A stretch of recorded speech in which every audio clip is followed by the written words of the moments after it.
Indian సిటిజన్గా supreme court ఆర్డర్ను obey చేయాలి, respect ఇవ్వాలి. నేను అదేవిధంగా సుప్రీంకోర్టు ఆర్డర్ను ఒబే చేస్తున్నా, రెస్పెక్ట్ కూడా ఇస్తున్నా, గౌరవిస్తున్నా.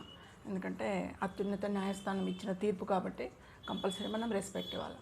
అంతవరకు ఓకే. కానీ ఒక తల్లిగా, ఒక బాధితురాలుగా, ఒక బిడ్డను కోల్పోయిన బాధిత కుటుంబంలో ఉన్న ఒక తల్లిగా నాకు 100% న్యాయం జరగలేదు సార్. సంతృప్తి లేదు, సాటిస్ఫాక్షన్ అయితే లేదు. ఎందుకంటే నేను సెషన్ కోర్టులో వెళ్ళినా, హైకోర్టుకి వెళ్ళినా, సుప్రీంకోర్టుకి వెళ్ళినా, ఎక్కడికి వెళ్ళినా నాకు కరెక్ట్గా న్యాయం జరగలేదు, నా కూతురికి కరెక్ట్గా న్యాయం జరగలేదని నేను స్టెప్ బై స్టెప్ హయ్యర్ కోర్ట్స్కి వెళ్ళినా. సెషన్ కోర్టులో మనకు 5 సంవత్సరాలే పడింది శిక్ష. సిబిఐ ఎంటర్ అయిపోయి సిబిఐ ఫైనల్ రిపోర్ట్ సబ్మిట్ చేసిన తర్వాత ఓన్లీ 5 ఇయర్సే ఇచ్చారు. అది కూడా మర్డర్ కాదు, రేప్ కాదు, ఓన్లీ సూసైడ్ అనే విధంగా ఇచ్చారు. సో అది సాటిస్ఫై కాకనే నేను హైకోర్టుకి వెళ్ళిన. హైకోర్టులో నేను వేసుకున్న పిటిషన్ అంటే, నా బిడ్డ ఇక్కడ చనిపోయింది, ఒక ప్రాణం పోయింది ఇక్కడ. ఒక యంగ్ గర్ల్ తన భవిష్యత్తు మీద ఎన్నో ఆశలు పెట్టుకొని ఒక ప్రొఫెషన్లో ఎంటర్ అయ్యి తన భవిష్యత్తును నిర్మించుకుందామని చెప్పి ఆశలతో వెళ్ళిన అమ్మాయిని, ఆమె భవిష్యత్తును నాశనం చేసిండ్రు, ఆ అమ్మాయిని చిన్మేసిండ్రు. అటువంటి పరిస్థితుల్లో ఈ 5 ఇయర్స్ ఎట్లా ఇస్తారు పనిష్మెంటు?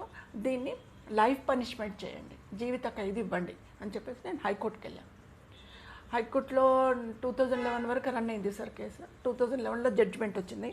ఆ జడ్జిమెంట్ ఏంటంటే అక్కడ ఎంత దారుణం అంటే 5 సంవత్సరాలు ఇచ్చిన దాన్ని 2.5 ఇయర్స్కి చేశారు. సగానికి సగం తగ్గించేశారు. మరి ఆ జడ్జి గారు ఎక్కడ ఉన్నారో తెలియదు, కానీ సగం తగ్గించేశారు. 40,000 రూపీస్ బాధితురాలి కుటుంబానికి ఇవ్వాలన్నారు, 40,000. అప్పుడే నేను కోర్టు హాల్లో ఉన్నాను, అనౌన్స్మెంట్ జడ్జి గారు చదువుతున్నాను, నేను కోర్టు హాల్లోనే ఉన్నాను హైకోర్టులో.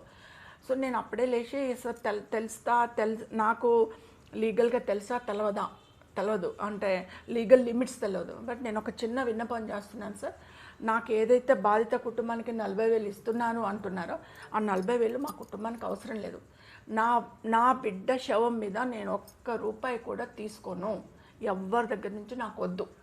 ఆ 40,000 రూపాయలు ఏవైతే ఉన్నాయో వాటిని నా బిడ్డలాగా అట్లాంటి పరిస్థితిలోకి వెళ్ళి బతికిన వాళ్ళు చాలామంది అమ్మాయిలు ఉన్నారు. నా బిడ్డ చనిపోయింది, అత్యాచారం చేయబడి చనిపోయింది, కానీ అత్యాచారం చేయబడి జీవచ్చాలాగా కొంతమంది అమ్మాయిలు బతుకుతున్నారు. ఇంకా ఏం చేయాలో తోచని పరిస్థితిలో ఉన్నారు, బయటికి చెప్పుకోలేక ఇంట్లో ఉన్న బాధలతో అలా బతుకుతున్నారు.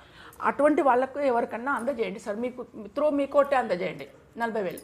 నాకు మాత్రం వద్దు అని చెప్పేసి, చాలా థ్యాంక్స్ సార్, మంచి జడ్జిమెంట్ ఇచ్చారు అనుకుంటూ బయటకు వచ్చేసాను ఏడ్చుకుంటూ.